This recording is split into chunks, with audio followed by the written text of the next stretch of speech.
Hi guys, my name is Sana. Welcome sa akin channel. So for today's video, magluluto tayo ng dinengdeng na bulaklak at talbos ng kalabasa. Marami na kasi ako napansin na bulaklak sa labas sa my garden.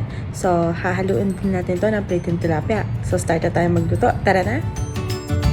Bago natin simulan ang ating pagluluto, kukuha muna tayo ng bulaklak at talbos ng kalabasa sa backyard.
So may nakita rin akong ilang hinog na kamatis, pero hindi natin to ilalagay sa ating dinengdeng. Masarap kasi itong lagyan ng itlog na pula.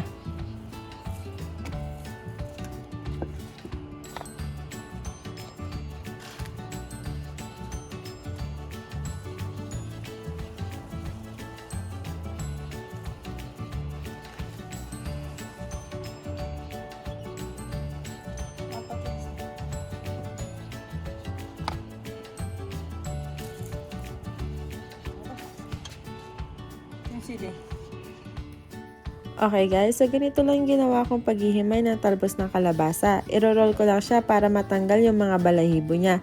Ganito kasi yung ginagawa ng lola ko tuwing nagluluto siya ng talbos ng kalabasa.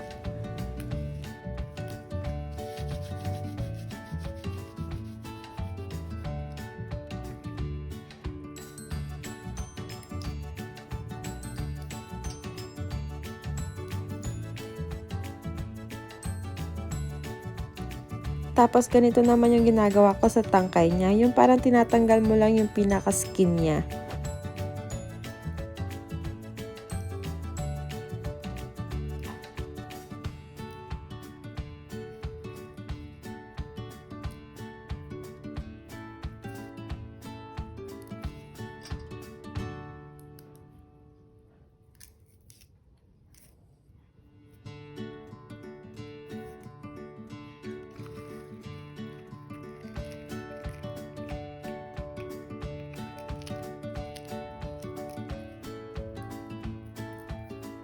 Ito ang ating mga ingredients.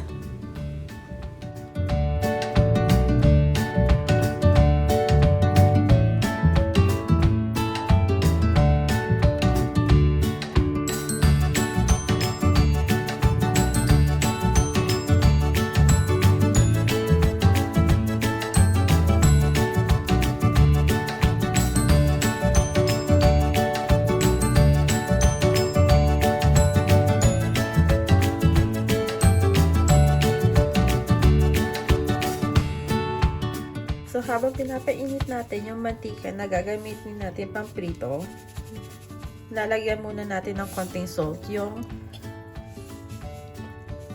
tilapia para magkaroon siya ng lasa. Konti lang.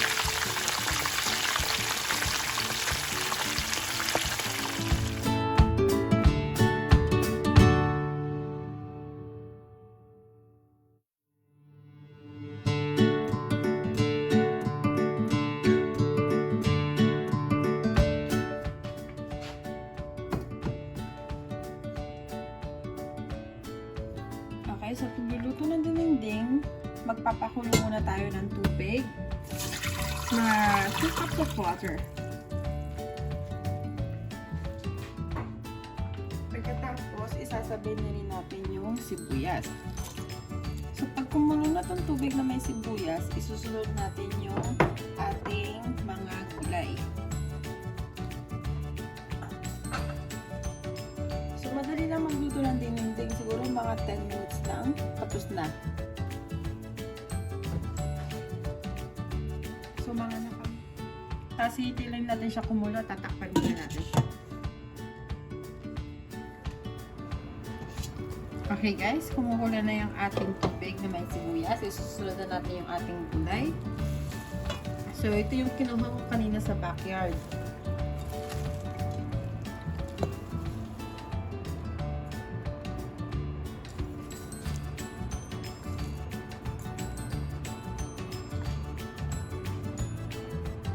Mabilis lang din naman maluto yung ating gulay. Sasabay na rin natin yung ating mga seasoning. Nalagyan ko na yung nor.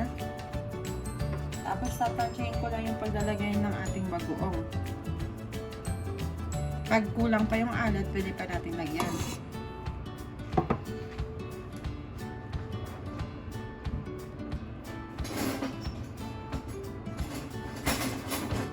Tapos hahaluin lang natin to.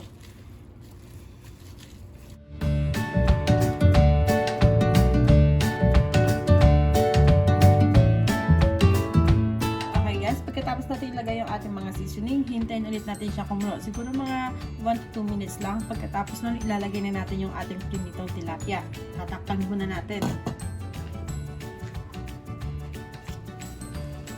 Ayan, kumukulo na siya. So, pwede na natin ilagay yung ating prinitong tilapia.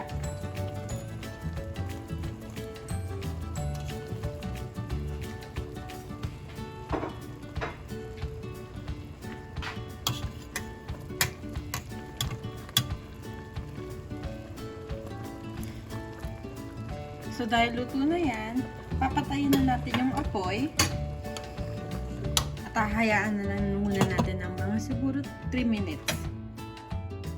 Ayan, at luto na ang ating dinengdeng na talbos at bulaklak ng kalabasa with fried tilapia.